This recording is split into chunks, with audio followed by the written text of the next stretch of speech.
सहाई कैसे, दर्द दिल के न दवाई बा सहाई कैसे। दिल के टुकड़ा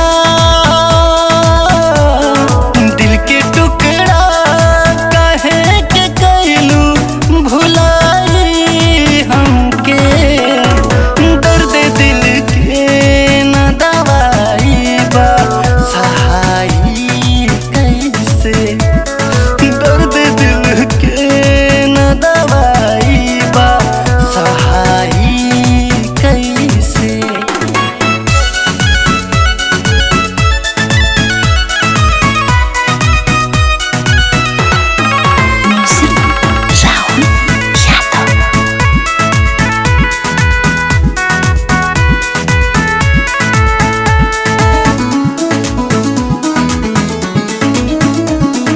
देखे तू गईलू जख्म याद रही सातो जन्म, देखली एक नजर सामने तू आजा सनम।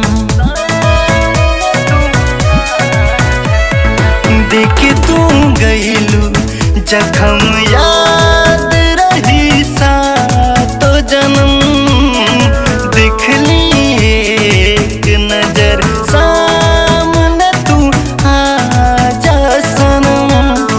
मर के भी याद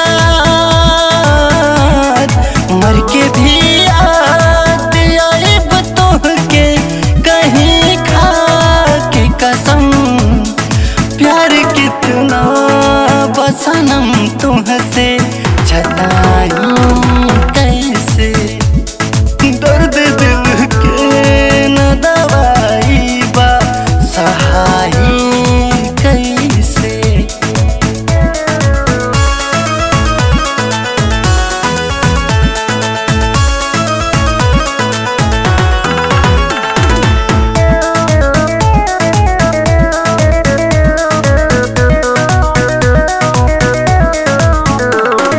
प्यार की राख बना जइबू न विश्वास रहल, चांद में दाग लगा जइबू न एहसास रहल।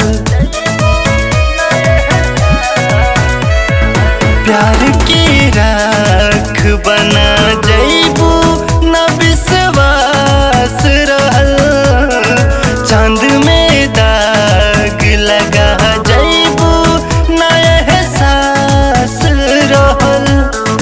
केहू हमदर्द रहे नहीं न कोई खास रहल, कृष्णा चंदन से जुदा भइलू बताई कैसे।